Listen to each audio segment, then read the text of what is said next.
हरेश्वर भोई, राजीव लोखंडे, 9 लोक आहे सगळे लेडीज धरून. या हरेश्वर भोई आणि राजीव लोखंडे आणि हे बायांना लावून द्यायचे की आमच्या तुम्ही सांगा बा बलात्कारची केस टाकली. एवढ्या बायांवर माझा पोरगा बलात्कार करणार आहे का?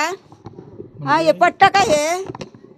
त्याला बी आया बहिणी आहे ना, त्याच्या बहिणी चांगला दामदिक्कड आहे. मग तो हे धंदे करीन का? तो ब्लॅकमेल करायचे याला, ह्या बायांना सांगायचं ना, ह्या बाया त्याला ब्लॅकमेल करायच्या. अरे ती कलकत्ताची डॉक्टर, तिचं पूर्ण भारताने तिचा हे केलं होतं की नाही. तोपर्यंत माझं प्रेत घ्यायचं आणि पोलिसांकडनं माझं एवढं लक्षात ठेव बघतो तू. अरे आबा तू असं करून आहे ना, काही साध्य होणार नाही. तुला अजूनही सांगते मी, काही होत नाही. अरे किती गेले बिचारे असे किती गेले असतील ते, पण प्रकरणाने सगळ्या पैशाने दाबून जातात असे चांगले चांगले प्रकार. अरे ती डॉक्टर ती मी माणूस आहे. अरे ती कलकत्ताची डॉक्टर, तिचं पूर्ण भारताने तिचं हे केलं होतं की नाही. काय झालं? माझ्या कामावर मी हे केलेलं आहे आतापर्यंत. यांना सांगायला पैसा पाहिजे राहतो. ज्यांनी वेळ आली त्यांना तर सोडायचंच ते, बिलकुल सोडायचं नाही. मिळेल ना, न्याय मिळेल ना. थोडी शांतता. काही कोणाला त्रास देऊ नये, त्याच्यावर जीवन होतं आमचं. माझ्या घरातला करता पुरुष होता तो, त्याच्यावरच आमचं घर होतं. आई अण्णा मला माफ करा, या वयात मी तुम्हाला नाही हे ते दुःख देत आहे. पण खरंच मी आता खूप थकलो आहे. जेव्हापासून मला समजले लागले तेव्हापासून प्रत्येक संकटाला मी सामोरे गेलो. आज नाही तर उद्या दिवस माझा राहील या आशेवर जगत होतो. पण संकट माझा पिछा सोडत नव्हता, मला जगू देत नव्हते. तोपर्यंत तुमच्या सर्व इच्छा पूर्ण करायच्या होत्या. पण मी किती शतमनिशी माझ्या इच्छा मी पूर्ण करू शकला नाही. काय पाप केले होते काय माहीत. पण मी सर्वांचे चांगले होईल असा विचार जगत होतो. तरी माझ्या वाट्याला दुःख आले. मी माझ्या स्वतःच्या बुद्धीवर आज पर्यंत प्रगती केली, पण काही लोकांना माझी प्रगती पाहिली गेली नाही. स्वतःच्या स्वार्थासाठी हरेश्वर भोई याने काही महिलांना वापर केला. मला एका वर्षापूर्वी सर्व समजले होते, पण मी दुर्लक्ष करत होतो. माझ्या मरण्यास हरेश्वर भोई हा जबाबदार धरण्यात यावा. तुम्हाला नेहमी कॉल करून सांगायचं, मला ऑफिसातले लोक खूप त्रास देतात. मी लांब असल्यामुळे तुम्हाला सगळं सांगायचं. इव्हन मी त्याचं, तो ज्यावेळेस रडत असताना सांगितलं त्यावेळेस मी त्याचं रेकॉर्डिंग पण करून ठेवलेलं. अरे ती कलकत्ताची डॉक्टर, तिचं पूर्ण भारताने तिचं हे केलं होतं की नाही. तोपर्यंत माझं प्रेत घ्यायचं आणि पोलिसांकडनं माझं एवढं लक्षात ठेव बघतो तू. अरे आबा तू असं करून आहे ना, काही साध्य होणार नाही. तुला अजूनही सांगते मी, काही होत नाही. अरे किती गेले बिचारे असे किती गेले असतील ते, पण प्रकरणाने सगळ्या पैशाने दाबून जातात असे चांगले चांगले प्रकार. अरे ती डॉक्टर ती मी माणूस आहे. अरे ती कलकत्ताची डॉक्टर, तिचं पूर्ण भारताने तिचं हे केलं होतं की नाही. काय झालं? माझ्या कामावर मी हे केलेलं आहे आतापर्यंत. यांना सांगायला पैसा पाहिजे राहतो. माझा मुलगा अनिल हरी बडगुदर हा DRD ऑफिसला होता. याच्यावर खूप दबाण आणला ऑफिसातल्या लोकांनी.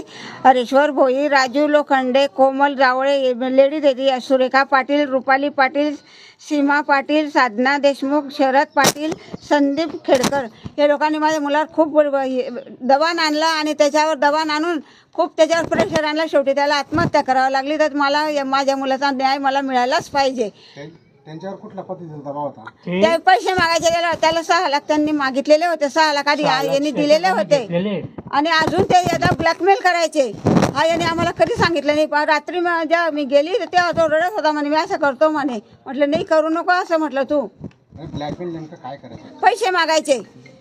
आणि या लेडीज आहे ना, या हरेश्वर भोईनी या लेडीजला सांगून दिलं, लावून दिलं यांनी. बलात्काराची धमकी द्यायची, काही बी धमकी द्यायच्या. मग त्या याला यामध्ये किती लोक आरोपी आहेत?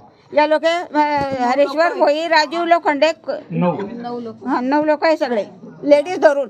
या हरेश्वर भोई आणि राजीव लोखंडे आणि हे बायांना लावून द्यायचे की आमच्या तुम्ही सांगा बा बलात्कारची केस टाकली. एवढ्या बायांवर माझा पोरगा बलात्कार करणार आहे का? हा, हे पट्ट काय हे?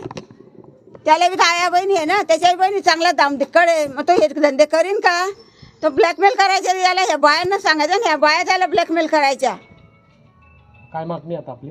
माझी मागणी हीच आहे का मला न्याय मिळाला पाहिजे, त्यांना जेल व्हायलाच पाहिजे, बाया नवीन माणसांना बी जेल व्हायला पाहिजे. माझी हीच मागणी यापेक्षा आहे. तेव्हाच माझ्या मुलाच्या आत्म्याला शांतता मिळेल.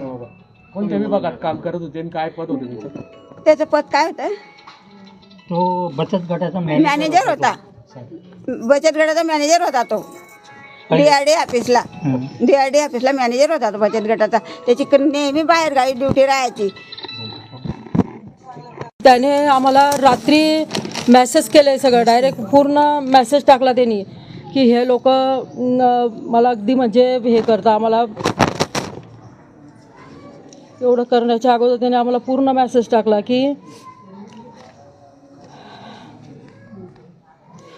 आई अण्णा मला माफ करा, या वयात मी तुम्हाला नाही हे ते दुःख देत आहे, पण खरेच मी आता खूप थकलो आहे. जेव्हापासून मला समजले लागले तेव्हापासून प्रत्येक संकटाला मी सामोरे गेलो. आज नाही तर उद्या दिवस माझा राहील या आशेवर जगत होतो, पण संकट माझा पिछा सोडत नव्हता, मला जगू देत नव्हते. तोपर्यंत तुमच्या सर्व इच्छा पूर्ण करायच्या होत्या, पण मी किती शतमनिशी माझ्या इच्छा मी पूर्ण करू शकला नाही. काय पाप केले होते काय माहीत, पण मी सर्वांचे चांगले होईल असा विचार जगत होतो, तरी माझ्या वाट्याला दुःख आले. मी माझ्या स्वतःच्या बुद्धीवर आज पर्यंत प्रगती केली, पण काही लोकांना माझी प्रगती पाहिली गेली नाही. स्वतःच्या स्वार्थासाठी हरेश्वर भोई याने काही महिलांना वापर केला. मला एका वर्षापूर्वी सर्व समजले होते, पण मी दुर्लक्ष करत होतो. माझ्या मरण्यास हरेश्वर भोई हा जबाबदार धरण्यात यावा. राजू लोखंडे हे फक्त पैशांसाठी भोईंचे ऐकत होते आणि माझे काही नुकसान केले. त्यांना फक्त पैसे प्रिय होते. पैशासाठी वाटेल ते करायला तयार असतात. भोई हेचे ऐकून शरद पाटील, संदीप खोडकर यांनी रुपाली पाटील, सुरेखा पाटील, कोमल जावळे, साधना देशमुख, सीमा पाटील यांनी माझी काही चूक नसताना खोट्या तक्रारी केल्या. पिढींना काही अधिकार नसताना त्यांनी माझे वैयक्तिक बँक खाते तपासले.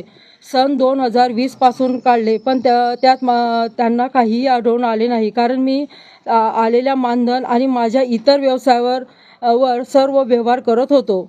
त्यामुळे माझ्या आत्महत्येस हरेश्वर भोई, राजू लोखंडे, कोमल जावळे, सुरेखा पाटील, रुपाली पाटील, सीमा पाटील, साधना देशमुख, शरद पाटील, संदीप खोडकर यांना दोषी ठरण्यात यावे व जोपर्यंत त्यांना अटक होत नाही तोपर्यंत माझ्या देहास अग्निडाग देऊ नये ही माझी शेवटची इच्छा. एवढं त्याने आम्हाला मेसेज केला करण्याच्या अगोदर. बरोबर 9:11ला त्याचा मेसेज आला. या संदर्भात काही तक्रार वगैरे दाखल नाही केली होती का तुम्ही या संदर्भात? ही गोष्ट त्यांनी खरं म्हणजे तो आई वडिलांपर्यंत ह्या गोष्टी त्यांनी कधी यूज दिल्या नाही. अशा प्रयत्न तर चालू होते.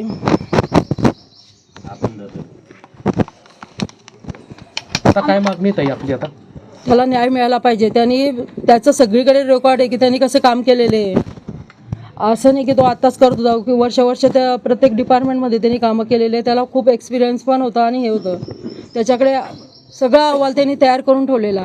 आम्ही मंत्रालयापर्यंत नेलेलं, त्याचं मंत्रालयापर्यंत झालेलं. नाशिकला त्याची सगळं हे झालेली, सगळीकडनं त्याचं होतं, पण इकडनंच त्याचा अहवाल पाठवत नाही. तो असं सांगायचं मला. या ऑफिसचे लोक इथून त्याचे कागदच पाठवायचे निवर.